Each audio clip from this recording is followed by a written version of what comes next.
आक्रमण के बारे में। तो एकदम आप लोग देख पा रहे होंगे कि ग्रीक आक्रमण को मैंने एक भारत का मैप बनाया, वहां पे मैंने आपको सब कुछ बताया। ग्रीक आक्रमण को समझना चाहेंगे इतिहास में तो आपको नन डायनेस्टी के बारे में पढ़ना पड़ेगा। तो मैंने बताया ग्रीक से महान सिकंदर आया और ये 326 ईसा पूर्व में जो है आक्रमण किया भारत पे। और सबसे पहले इन्होंने किया कश्मीर वाला इलाका में, और यहाँ पे एक नदी था झेलम नदी, जहाँ पे कि इन्होंने आक्रमण किया। यहाँ का राजा कौन था? पोरस।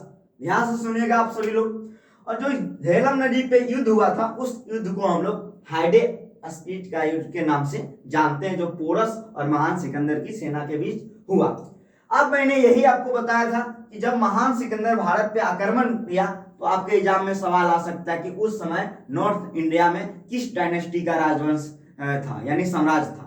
तो मैंने बताया नंद वंश का। अगर पूछेगा किस राजा का था, घनानंद, जो कि नंद वंश का अंतिम राजा था। मैंने सब कुछ बता दिया आपको। जितना सवाल आपके लिए बन सकता है कि महान सिकंदर की सेना ब्यास नदी को पार करने से इनकार कर दिया। इनकार करने के बाद महान बनने की जो सपना, विश्व विजेता बनने की जो सपना था, वो अधूरा रह गया महान सिकंदर का। ओके, उसके बाद देखिए मैंने ये बताया था कि महान सिकंदर का सेनापति के बारे में कि कौन थे। इनका बेटी का नाम हेलेना थी और इसकी शादी चंद्रगुप्त मौर्य से होता है, और इन दोनों के बीच एक युद्ध भी होता है 305 ईसा पूर्व में। फिर मैंने बताया कि चंद्रगुप्त मौर्य के दरबार में जो प्रधानमंत्री थे वो चाणक्य थे। इनके बारे में पूरा डिटेल मैंने बताया।